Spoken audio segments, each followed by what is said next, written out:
Bab 025. Ini hari pertama Mirza kembali bekerja di kantor ABADIJAYA Group setelah meninggalkan kantor beberapa bulan. Bagaimana dengan villa itu Zaki? Tanya Mirza melangkah lebar masuk ke dalam kantor dengan satu tangan yang berada di sakunya. Semua sudah saya siapkan dengan rapi Tuan Muda. Sudah sesuai yang Tuan inginkan, jelas Zaki. Kau sudah menemui yang aku perintahkan beberapa minggu lalu, tanya Mirza lagi. Sudah Tuan, saya ingin membeli perkebunan teh dan rumah itu. Tapi pemiliknya tidak berada di sana Tuan. Tidak mengapa Zaki, kau pantau saja terus, siapa tahu pemiliknya sudah kembali, kata Mirza sudah tiba di lantai atas masuk ke dalam ruangannya dan duduk di kursi kebesarannya. Baik Tuan. Apa saja jadwalku hari ini Zaki?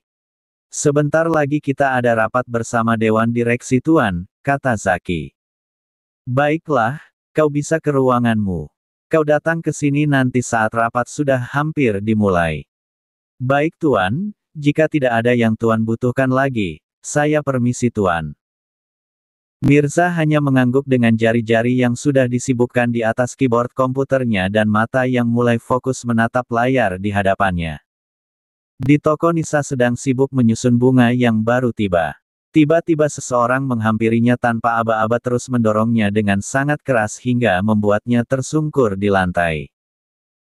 Arkhah, teriak Nisa saat tangannya tertusuk oleh dawai bunga yang dia tabrak di sampingnya membuat tangannya dibanjiri darah segar. Nisa mengangkat pandangannya ternyata Rosa yang telah menolaknya. Apa yang kau lakukan Rosa? Kata Nisa memegang tangannya yang terasa sangat sakit. Gara-gara kau perempuan sialan yang hadir ke dalam hidup Mirza. Aku kehilangan segala-galanya. Marah Rosa yang menggebu-gebu ingin menarik cadar Nisa yang sudah terluka. Nisa dengan cepat mendorong dengan keras tubuh Rosa yang membuat dia oleng ke belakang. Nisa berdiri ingin keluar dari toko karena dia merasa jika Rosa ingin mencelakainya. Tapi dengan cepat Rosa menariknya dengan keras dan membenturnya ke dinding. Kau mau lari kemana hah? Teriak Rosa mencoba mencekik Nisa. Dengan sisa tenaga Nisa mencoba untuk menyelamatkan dirinya. Rosa yang memang sangat tinggi jauh di atasnya membuatnya tidak bisa mengimbangi kekuatan yang dimiliki oleh Rosa. Apalagi saat ini Nisa sedang terluka parah. Rosa menarik lengan Nisa dan mencekiknya dengan kuat. Rosa benar-benar ingin membunuh Nisa. Dia sudah diselimuti oleh rasa dendamnya pada Nisa sehingga membuat dia mulai gelap mata dan tidak takut lagi untuk membunuh. Arkro Rosa apa ye yang kau lakukan lepas Roesa? Kata Nisa terbata-bata memegang tangan Rosa yang mencekiknya.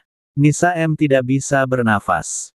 Aku akan membunuhmu. Kau telah menghancurkan hubunganku dengan Mirza. Kau penyebab segalanya yang terjadi padaku, aku sangat membencimu. Teriak Rosa seperti orang yang sedang kesurupan. Rosa mengeluarkan pisau lipat dari hoodie yang dia gunakan, karena dia memang berniat ingin membunuh Nisa. Srek! Rosa menarik keras cadar Nisa hingga terbuka. Pantas Mirza begitu mudah melupakanku, ternyata karena wajahmu masih terlalu muda dan cantik, baiklah aku akan melukai wajah cantikmu ini. Kata Rosa membuka pisau lipat yang dia keluarkan dari sakunya dan menekan ujung pisau itu di wajah Nisa yang tidak berdaya. Perlahan wajah Nisa mengeluarkan darah segar. Nisa mengatupkan giginya menahan sakit dari pisau yang Rosa tekan di wajahnya. Wajah Nisa juga sudah mulai membiru karena tidak bisa bernafas akibat cekikan Rosa. Di kantor Mirza baru saja siap rapat. Dia melihat arloji mewah yang melingkar di tangannya ternyata sudah mendekati makan siang. Zaki kau hantar aku ke toko tempat istriku bekerja Zaki, perintah Mirza pada Zaki. Baik Tuan. Mirza melangkah ke lift dengan diikuti Zaki dari belakang. Tiba-tiba Mirza merasa seperti berdebar-debar dan gelisah. Dia teringat pada istrinya. Ada apa ini? Apa terjadi sesuatu pada Nisa? Batin Mirza melajukan langkahnya keluar dari lift. Dia teringat tempo hari saat Nisa mendapat musibah di kontrakannya, dan perasaannya saat ini sama seperti yang dia rasakan waktu itu. Tiba di parkiran Mirza mengeluarkan ponselnya dan masuk ke dalam mobil. Mirza menghubungi nomor ponsel Nisa tapi berkali-kali tetap tidak diangkat. Zaki sudah mulai mengeluarkan mobil dari parkiran. Mirza dengan hati yang tidak bisa lagi tenang menghentikan mobil yang dikendarai oleh Zaki. "Stop Zaki," kata Mirza. Zaki langsung menekan rem mobil. Mirza keluar dari mobil dan mengedarkan pandangannya. Netra Mirza menangkap salah satu karyawannya yang menunggang motor. Mirza memanggilnya. Kau, sini," panggil Mirza mengode penunggang itu guna jarinya. Karyawan itu menghampiri tuannya turun dari motor membuka helmnya sedikit membungkuk hormat pada presidirnya. "Iya presidir," gugupnya karena dipanggil, dia mengira jika dia sedang melakukan kesalahan. Sekretaris Zaki juga masih bingung melihat tingkah tuannya yang tidak biasa. Tuan memang sering bertingkah tidak biasa semenjak kehadiran nona muda di kehidupannya. "Zaki, pinjamkan aku motormu," kata Mirza langsung mengambil helm dari tangan karyawannya. "Mulai naik motor dan memakai helm. Nanti aku akan membayarmu." Dia menghidupkan motosikal tersebut dan mulai menjalankannya. Mirza melaju dengan kencang di jalan, dia sangat pasti jika terjadi sesuatu pada istrinya.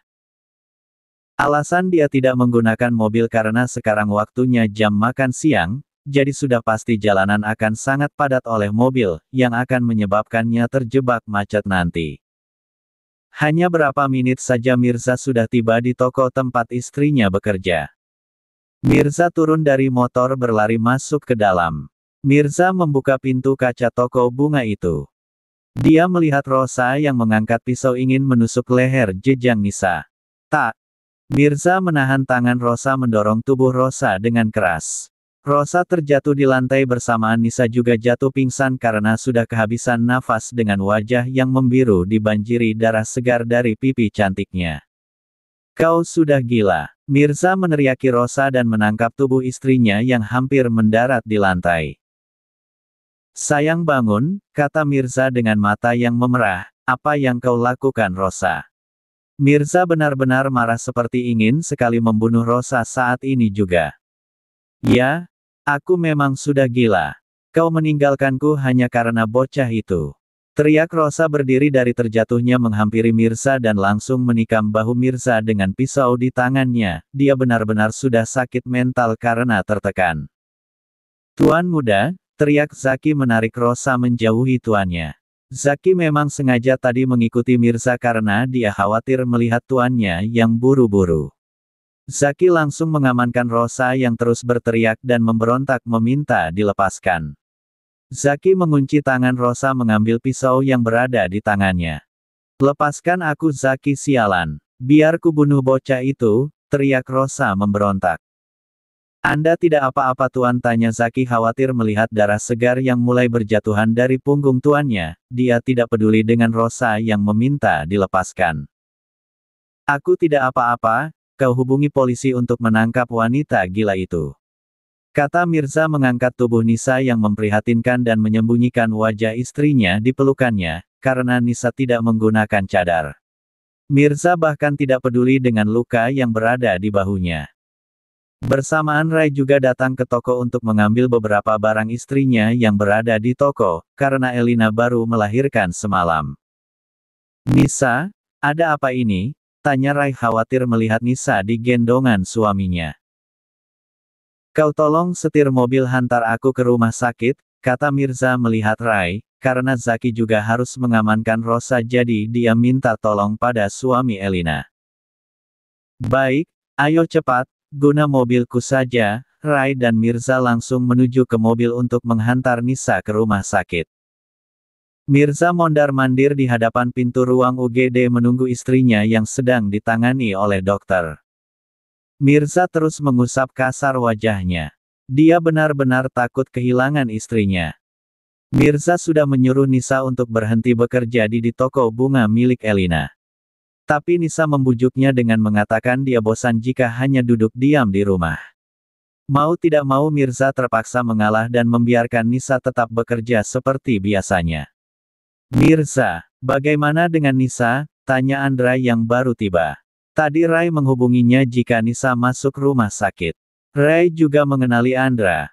Mirza melihat ke arah Andra dengan wajah sedihnya. Semua ini salahku. Coba saja aku berkeras menyuruhnya berhenti bekerja, mungkin ini tidak akan terjadi padanya, kata Mirza mulai menjatuhkan air matanya. Tapi dengan cepat kilat dia mengusapnya. Andra memegang bahu Mirza untuk menenangkannya. Walaupun sebenarnya dia juga sangat khawatir dengan keadaan adik sepupunya itu.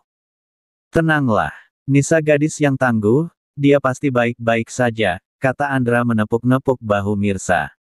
Bagaimana aku bisa tenang? Wajah istriku terluka parah Andra, kata Mirza dengan suara yang bergetar. Sekuat apapun dia mencoba menahan air matanya tetap saja dia tidak bisa. Ini juga pertama kali Andra mendengar Mirza menyebut namanya dengan jelas. Biasanya dia akan memanggil Andra dengan panggilan, Kendala. Andra dapat melihat betapa terpukulnya Mirza saat ini. Biasanya dia hanya melihat wajah Mirza yang sering terlihat angkuh padanya dan dia senang mencari gara-gara pada suami adik sepupunya itu. Tapi sekarang dia hanya melihat wajah yang sangat sedih, terpukul dan tidak berdaya. Jangan seperti ini. Nisa membutuhkanmu untuk memberikannya semangat. Jika kau seperti ini, yang ada dia juga akan bersedih, kata Andra mencoba menguatkan Mirza. Mirza, panggil Sarah dengan wajah khawatir berjalan menghampiri anaknya bersama dengan suaminya Kusuma. Tadi Mirza memang menghubungi kedua orang tuanya dan memberitahu tentang Nisa yang masuk rumah sakit. Bagaimana dengan istrimu Mirza? Tanya Kusuma tidak kalah khawatirnya seperti istrinya. Mirza tidak tahu ayah, dia masih ditangani oleh dokter, kata Mirza melihat pada mamanya dengan wajah yang sangat terpukul. Sarah paham dengan tatapan anaknya itu, Sarah merentangkan tangannya. Mirza langsung memeluk mamanya dengan tangis yang tertahan di lehernya. Mirza tidak peduli lagi pada image-nya. Dia benar-benar membutuhkan mamanya untuk menumpahkan kesedihannya saat ini. Rai dan Andra menatap iba pada Mirza. Mereka juga sama seperti Mirza yang sangat sedih akibat musibah yang menimpa Nisa. Sarah mengusap-usap punggung anaknya yang bergetar. Jangan seperti ini nak, mana anak mama yang selalu kuat. Mari kita berdoa semoga istrimu baik-baik saja sayang. Lembut Sarah memberi semangat pada anaknya juga menjatuhkan air matanya mengingat menantu polosnya. Semoga kau baik-baik saja Nisa. Jangan membuat kami khawatir sayang. Batin Sarah berdoa dalam hati untuk menantu kesayangannya. Semenjak dia mengatakan jika dia akan menghantar makan siang buat Nisa. Ternyata selama 2 minggu ini dia benar-benar melakukannya. Sarah bahkan tidak lelah memasak untuk menantunya setiap kali mendekati makan siang. Dia juga tidak mengizinkan pelayan untuk membantunya. Nisa gadis polos dan apa adanya. Sarah sangat menyukai Nisa karena sikap polosnya tanpa ada sandiwara dalam dirinya. Tidak lama dokter keluar dari ruangan UGD. Mirza melepas pelukan mamanya dan menghampiri dokter itu bertanya dengan tidak sabaran. Bagaimana dengan istri saya dokter? Apa dia baik-baik saja? Tanya Mirza sambil mengusap sisa air matanya. Iya Tuan, Nona sudah baik-baik saja.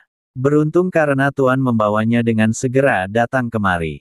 Karena terlambat sedikit saja akan mengancam nyawa Nona, Nona sudah lepas dari kritisnya. Hanya saja Nona belum sadarkan diri akibat obat bius yang masih bekerja dalam diri Nona. Tunggu sebentar lagi Nona akan sadar Tuan, jelas dokter yang menangani istrinya. Terus bagaimana dengan wajah istri saya dok? Tanya Mirza benar-benar tidak sabaran. Dokter itu terdiam sebentar. Maaf Tuan, mungkin luka di wajah Nona akan menunggu lama untuk sembuh, dan butuh operasi untuk menyembuhkan wajah Nona. Jika tidak wajah Nona akan berparut Tuan, jelas dokter dengan hati-hati. Dek. Mirza sangat terpukul dengan apa yang dengar, baru saja dia ingin membuat kejutan pada istrinya saat pulang kerja untuk membawa istrinya ke villa baru yang dia belikan untuk istri tercinta, tapi nahas, musibah sudah lebih dulu menghampirinya. Lakukan apa saja dokter asalkan menantu saya bisa pulih semula seperti sedia kala, kata Kusuma menimpali saat melihat anaknya tidak mampu lagi mengeluarkan kata-kata. Baik Tuan, Saya akan berusaha semaksimal mungkin untuk membuat Nona kembali pulih semula, kata dokter itu kemudian dia izin pamit. Mirza saat ini berada di ruang rawat inap VIP tempat istrinya dirawat. Dia duduk diam menatap istrinya tercinta yang masih belum sadarkan diri. Mirza menggenggam pergelangan tangan istrinya menatap wajah istrinya yang dibalut akibat luka yang diberikan oleh Rosa. Bangunlah sayang, kenapa kau belum membuka matamu? Sudah hampir 3 jam tapi kau belum sadar juga. Maafkan aku yang tidak menjagamu dengan baik sayang, maafkan aku. Bukalah matamu, lirih Mirza menjatuhkan air matanya. Dia benar-benar tidak menyangka jika akan diuji dengan ujian sebegini beratnya. Mirza mencium dahi istrinya dengan lembut, air matanya jatuh tepat mengenai wajah Nisa. Perlahan Nisa menggerakkan jari-jarinya saat merasakan wajahnya terkena jatuhan air mata suaminya. Nisa membuka mata samar-samar melihat wajah suaminya yang masih menciumnya dengan air mata yang mengalir di kedua bola matanya. Kak, panggil Nisa dengan suara lemah. Mirza yang mendengar suara istrinya, membuka bola matanya yang tertutup, dia melihat wajah istrinya yang melihat ke arahnya. Sayang kau sudah sadar, kata Mirza langsung memeluk tubuh istrinya. Arg, sakit kak, ujar Nisa meringis saat lehernya sedikit tergerak saat Mirza memeluknya. Leher Nisa memang sangat sakit akibat cekikan Rosa yang membuat dia merasa seperti tulang-tulang lehernya remuk semua. Maaf sayang, maaf, aku tidak sengaja. Khawatir Mirza merasa bersalah pada istrinya. Nisa perlahan mengangkat tangannya dengan lemah memegang wajahnya yang dibalut. Apa wajahku terluka parah kak? Tanya Nisa. Mirza menggeleng, tidak sayang, kau akan segera sembuh. Mirza tidak ingin jika istrinya khawatir jika mengetahui wajahnya yang terluka parah dan akan menjalani pembedahan. Nisa membalas pegangan suaminya yang menggenggam pergelangan tangannya. Apa kakak akan meninggalkanku, jika aku sudah cacat nantinya? Nisa tahu jika wajahnya terluka dengan parah walaupun Mirza mencoba untuk menyembunyikannya darinya. Apa yang kau katakan sayang, fokus saja pada kesembuhanmu. Seperti apapun wajahmu aku tetap mencintaimu, karena cintaku tulus padamu sayang, bukan karena wajah dan fisikmu. Jika aku mencintaimu karena wajahmu, mana mungkin aku mencintaimu sebelum aku melihat wajahmu di balik cadarmu tempoh hari, jelas Mirza. Karena memang benar yang dia katakan, jika dia mencintai istrinya itu apa adanya, buktinya dia sudah mencintai Nisa jauh sebelum melihat wajah anggun di balik cadarnya, hanya saja dia tidak menyadari perasaannya pada istrinya waktu itu. Nisa terharu mendengar ucapan suaminya. Terima kasih kak, terima kasih sudah mau menjadi ayah, ibu, juga suami yang baik buat aku. Nisa menjatuhkan air matanya. Mirza memang menjadi ayah dan ibu yang sangat baik untuknya, karena Mirza menjaganya seperti bayi yang mudah terjangkiti. Kadang Nisa merasa lucu dengan sikap suaminya yang berlebihan. Kau tidak perlu berterima kasih sayang, sudah tugasku menjaga dan mencintaimu. Mirza mengusap air mata istrinya.